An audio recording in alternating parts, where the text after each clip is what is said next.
Here she goes again. Hide your face, hide your neck, duck your head, wear an NFL football helmet when you are playing in a game versus DiJonai Carrington.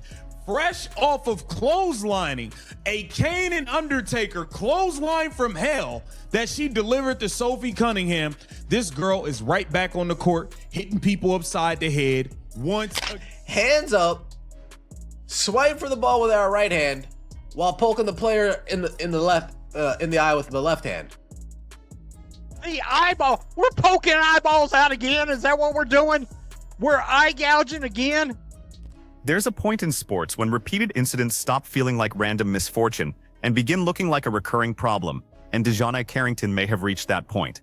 Only 4 days after she was tossed for a flagrant 2 foul on Sophie Cunningham, Carrington returned against the Golden State Valkyries and found herself involved in 2 more plays during the same game, where opponents took contact to the face. One involved Cecilia Zandalicini, who was caught around the eye. The other involved Tiffany Hayes, who absorbed contact across the mouth. Different opponents, different possessions, one night and another round of controversy. By then, many fans were no longer automatically treating each incident as an innocent accident. I tried to tell ya. I tried. This girl is not going to stop until she takes somebody out the league. This girl will not stop until she ends somebody's career. DiJonai Carrington, once again, with another dirty foul in less than a week, in just a couple of days apart from each other.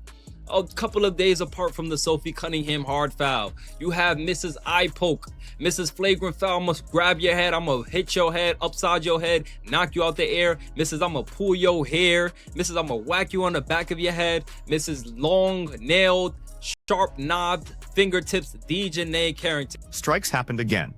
On the first sequence, Carrington was defending Zandalicini along the perimeter. Her right hand appeared to make a normal attempt at the basketball, while her left arm came upward and across and made contact near Zandalicini's eye as Carrington raised both arms. Later that night, Hayes attacked the basket for a layup. Carrington elevated beside her, and Carrington's arm came downward without getting close to the ball before catching Hayes around the mouth. Officials did not assess either sequence as a flagrant foul or technical foul. Carrington did, however, receive a technical during the third quarter after arguing with an official, adding even more tension to a game that was already becoming another talking point surrounding her aggressive style. And then she put both hands up right after. That's DiJonai. Yeah, I gouged another white girl. Yeah, I gouged another white girl while wearing your Sophie Cunningham wig. I am officially. Hey, this ain't Clerks 2, but I'm taking back Sophie Cunningham's hair. I'm taking it back. You got Sophie Cunningham's hair on while you're poking the white girls in the eyeballs. Now the conversation becomes more complicated because Carrington isn't a newcomer still adjusting to the physicality and speed of professional basketball.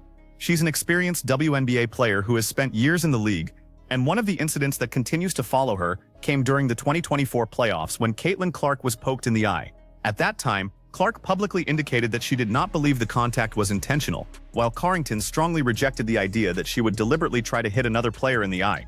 Many people accepted that explanation and moved forward. But when additional face contact incidents continue appearing over time, critics naturally begin asking whether the larger pattern deserves more attention, even if deliberate intent cannot be established from any single replay. They go on to defend her, the story, the narrative that she's not a dirty player. She makes plays like this all the time.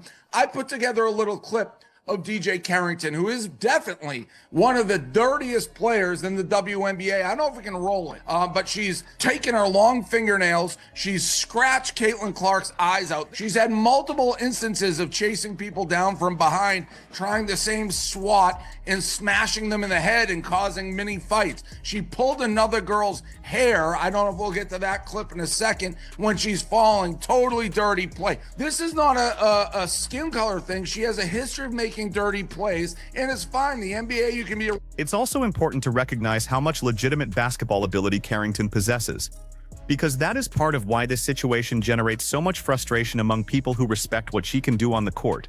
She has earned recognition for her development, produces defensive numbers that can place her among impactful perimeter defenders, and possesses the length, instincts, athleticism, and anticipation required to defend several positions. Those qualities are a major reason teams continue to value what she can provide. The argument surrounding her is not that she lacks WNBA-level talent. The growing criticism is that talent does not automatically erase concerns when repeated physical plays leave opponents taking contact around the head or face. Instead of conversations focusing primarily on her defense, more and more of the attention surrounding Carrington is being consumed by questions about how she plays. We have a photo from the flagrant 2 on DiJonai Carrington against Sophie Cunningham, where she proceeded to go into the locker room and tweet white privilege after being thrown out of the game. I'm not going to comment on that situation, but I will say this. This is a flagrant 2. Black, white, Asian, Hispanic, don't matter. This is a flagrant. I mean, she clotheslined her. What more do you want? So this looks very bad. It just shows that the WNBA is nowhere near where they need to be professionally. Because again, this is a clothesline. It's flagrant. And to understand why the Valkyries game immediately exploded into a bigger story, you have to return to what happened 4 days earlier. Carrington had already been at the center of one of the season's most discussed fouls involving Sophie Cunningham. Cunningham was attacking in transition and went airborne for a layup when Carrington closed from behind and made heavy contact around Cunningham's head and neck area. Cunningham crashed to the floor, and officials initially ruled the play a flagrant 1 before reviewing it and upgrading the call to a flagrant 2, which automatically resulted in Carrington's ejection. The officials cited factors such as the windup, impact, and follow-through when making the upgrade, indicating that they viewed the contact as serious enough to meet the league's standard for a flagrant 2 foul. Posted white privilege after getting tossed from the game, but says it wasn't about the foul. Can you explain this? No, I can't. When she tweeted white privilege, she did it so quickly, it was almost as though she had the phone in her pocket after this foul and she got ejected. So, I mean, to say she wasn't referring to this play or getting kicked out and saying that the only reason she got kicked out and it got upgraded is because Sophie Cunningham is white is crazy. It was a crazy thing to tweet, maybe crazier than to try to act like it had nothing to do with the play. So I have no idea what she's talking about. I don't think anybody can have any idea what she's talking about. Bizarre. What happened immediately afterward only added more chaos. Cunningham got back to her feet and confronted Carrington, forcing players from both teams to intervene before the situation escalated further. Reporters later questioned the officiating crew about why Cunningham was not given a technical foul for her reaction, and the explanation was that officials considered her response understandable in the context of the severity of the original contact. That answer became another major part of the debate, because critics interpreted it as evidence of just how seriously the officiating crew viewed Carrington's foul. It doesn't prove anything about Carrington's intent, but it does show that the officials believed the original play was severe enough that Cunningham's immediate emotional response did not warrant additional punishment. 95 when it comes to DiJonai Carrington. Here she is on the floor being dirty once again. The girl cannot help herself at this point. She can't help it. Take a look at this. Okay, you swing at the ball, but then you hit her all in the face with your other hand, and then you put your hands up like you didn't do nothing.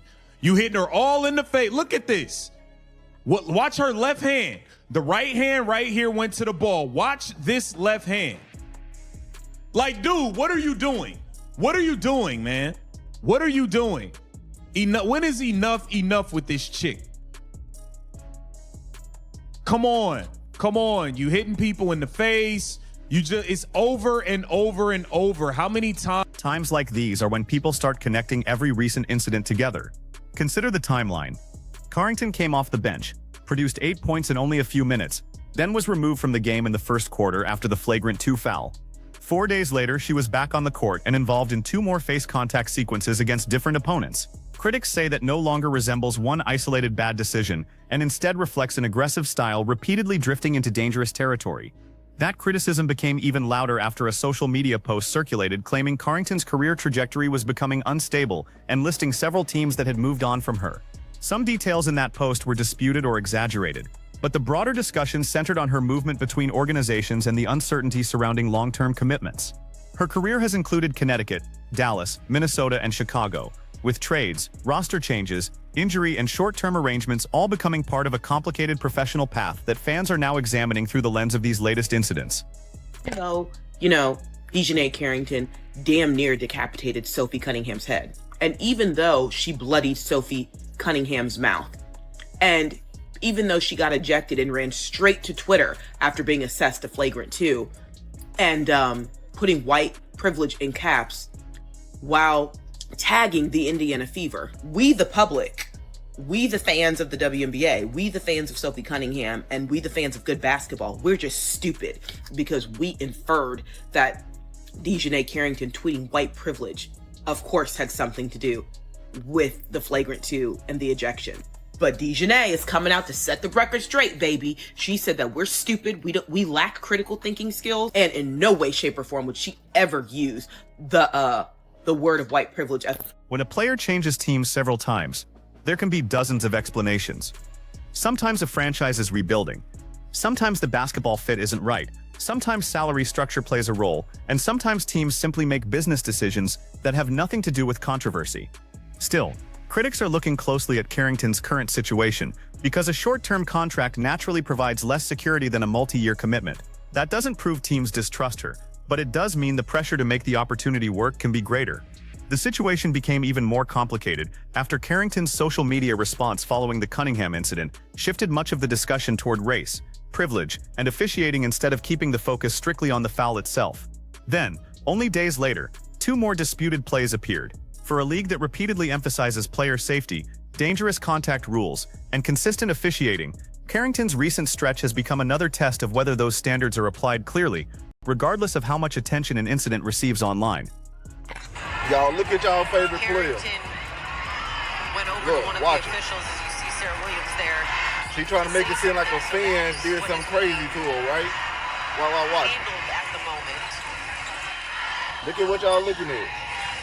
They going to talk to that dude. They've been trying to make him leave, right?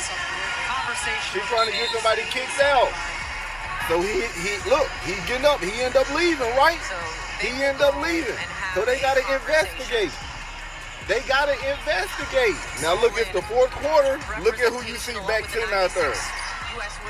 He's sitting right there. That's him right there. And see, these are the type of games that they play when they in the wrong, right? And it's not a coincidence that this stuff has happened because she's been dirty forever, but has she been getting people kicked out like that or attempting to get people kicked out like that? No. Now all of a sudden, now it's time to start kicking people out. Man, it's crazy. And fans have definitely noticed the repetition. The discussion is no longer limited to whether Carrington had one unusually physical game. Many critics are openly describing what they believe is a pattern. A mocking nickname connected to eye contact incidents has circulated online since the Caitlin Clark play in 2024, and it has resurfaced with even more intensity after the latest controversy. The difference now is the compressed timeline. Sophie Cunningham took heavy contact around the head and neck, then Xanda Lacini and Hayes experienced face contact only days later. The accountability debate intensified because Carrington's post after the Cunningham incident focused on white privilege rather than directly addressing whether the play itself was dangerous. Whatever Carrington intended with that message, it shifted attention away from the basketball question and created a second controversy. After the Valkyries game, those 2 conversations crashed together, leaving critics asking both whether her physical style needs adjustment and whether she has adequately acknowledged the concerns surrounding it. Bow, went for the ball. I mean, like, where the... like... There's no, you hit the ball on that one, and right here, like, it's like, all right, I missed the ball, now I gotta smack you. I like, come on, guys. Like, and I know the community is gonna say she went for the ball. Yeah, I mean, I know her head might be shaped like a ball. We all, you know, it's a similarity there. But there's no way DiJonai Carrington continuously gets away with this time after time after time. Like, the compilations, DiJonai is not good. It's not good. It's not good for you. It's absolutely not good for you. You're poking people in the eye, flagrant fouling people. Like, what are you doing? You swipe for the ball and then you smack the right in the eye. Like many people arguing that these plays are dirty, there is another side of the conversation that cannot be ignored. The opponents are the ones absorbing the consequences whenever contact becomes excessive. Xanda Lacini still had to continue playing after being hit around the eye area. Hayes took contact across the face on a play where Carrington did not appear to make a clean attempt on the basketball. Cunningham was sent hard to the floor after contact around her head and neck. Then emotions escalated enough that teammates had to separate the players. Those are not just numbers in a foul column. They involve athletes taking real physical punishment during live competition. That is why critics argue that the issue should be evaluated not only through Carrington's intentions but also through the repeated outcomes of these plays. A defender can build a reputation around toughness and aggression, but once opponents repeatedly end up taking contact near vulnerable areas, the line between hard defense and reckless defense becomes a legitimate subject of debate. Did DiJonai Carrington break more WNBA rules by being on her phone while being ejected? That is a widely spread rumor that started basically after the game and went into overnight, that she should be suspended because she was on her phone after being ejected. And then somebody shared this rule or a screenshot of WNBA rules. So I went to the rules myself. It's a 91-page document, and I've been searching every keyword and every possibility to try to find this rule that they're saying exists, that players aren't allowed to be on any electronic device or their phones 30 minutes before the game or 30 minutes, up to 30 minutes after the game or something. Then another claim began circulating online that added a completely different issue to the story. After Carrington's ejection, clips and posts appeared alleging that she was seen using a phone while still in uniform during the game. Those claims have fueled speculation because professional sports leagues maintain strict rules involving gambling and player conduct. The WNBA's collective bargaining agreement prohibits players from directly or indirectly wagering on league games, but simply being seen with a phone would not by itself establish any gambling violation. That distinction matters.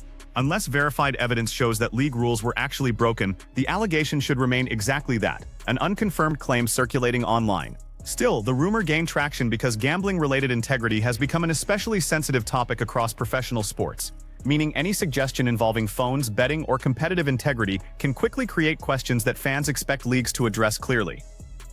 How many times, how many people are you just going to hit in the face? Let me freeze right there. It's like every single game, you are hitting somebody else in the face. Every game you're hitting somebody in the face like this, and that wasn't even the worst. Take a look at this play right here. This girl's a menace in the league. I'm telling you, she's a menace. It's unsafe for people to be out there with her. It's unsafe. Let's go here. Now take a look at this. You got Tiffany Hayes driving to the rim. And watch, here goes DiJonai Carrington right here. Here goes DiJonai Carrington, watch her. You're nowhere near the ball, dude. You are nowhere near. The bigger reason this story continues gaining attention is that people no longer see it as one flagrant foul destined to disappear from the conversation after a few days. Carrington's name has now been connected to multiple plays involving contact around opponents' faces across different seasons and different matchups, with the latest examples occurring only days apart. Each individual incident may have its own explanation, and intent remains difficult to establish from replay alone. But critics argue that repeated outcomes eventually become relevant regardless of what a player says she meant to do. That's the point where reputation begins shaping how every future possession is viewed. Instead of headlines celebrating a defensive stop, steal, or deflection, the story becomes another argument about whether Carrington crossed the line again. For a player whose value is heavily connected to defensive intensity, having that intensity overshadowed by controversy can become a serious image problem, and image problems in a rapidly growing league can quickly become business problems as well. At some point, the WNBA front office is going to have to admit this chick is intentionally targeting the face.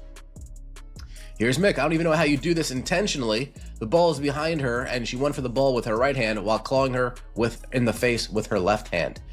Yeah. White girls are only 15% of the WNBA, but seem disproportionately targeted by DiJonai, the condiment made by mixing mayonnaise and Dijon mustard. Fair enough. Another dirty play by DiJonai. I wonder, is this white privilege as well? Does this qualify as white privilege? Ooh, this is. Think about the situation from the league and team perspective, because the consequences extend beyond Carrington's individual reputation. The WNBA has experienced major growth in attention, television exposure, sponsorship interest, and investment, which increases pressure on the league to present a product that is competitive, credible, and safe for its players. Every viral controversy involving dangerous contact creates another officiating debate, while inflammatory social media arguments or unsupported rumors about gambling-related conduct can push the conversation even further away from basketball. And because Carrington currently represents Chicago, repeated controversy inevitably becomes an issue the organization has to manage as well. Eventually, every front office evaluates the complete package a player brings: production, defense, availability, chemistry, public attention, and anything else that affects the team. If Carrington continues generating headlines for disputed physical plays before her current opportunity has even fully played out, Chicago may eventually have to decide whether the value she provides on the court outweighs the continuing controversy surrounding her, and that decision could arrive sooner than anyone expects.